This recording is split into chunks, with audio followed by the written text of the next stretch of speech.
Iš tikrųjų, toks sutapimas.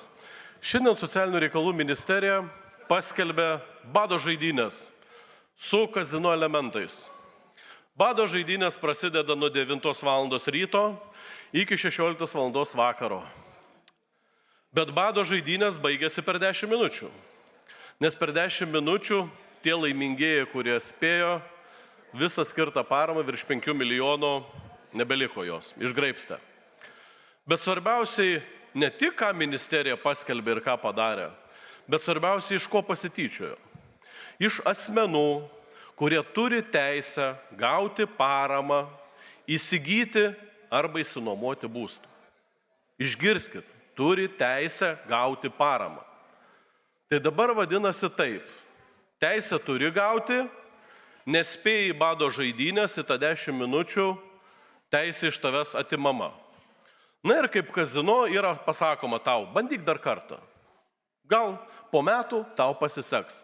Nes ministerija tokias pat bado žaidynės organizuos tik po metų. Nes šiais metais nebėra pinigų. Bet tada reiktų grįžti iš anksčiau, iš kur atsirado tos bado žaidynės.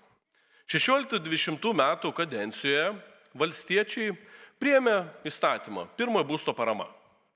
Ir tvarka buvo labai paprasta. Visi, kuriem priklauso ta parama, gali teikti paraišką bet kada.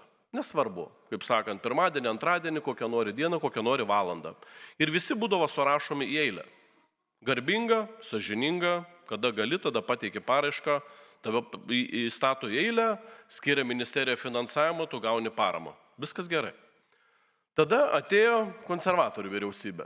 Ir jie nusprendė, kadangi tos paramos reikia apie 20-30 milijonų į metus, o jie nenori šeimom ir tiem asmenim duoti tos paramos, tai jie ir sugalvoja tą bado žaidimų schemą. Atidaro langą, nespėjo pateikti paraišką, paramos negavai. Visos eilės panaikintos. Nebėra jokios eilės, į kurią kiekvienas žmogus turintis teisę gauti paramą atsistotų ir gautų tą paramą. Nebeliko.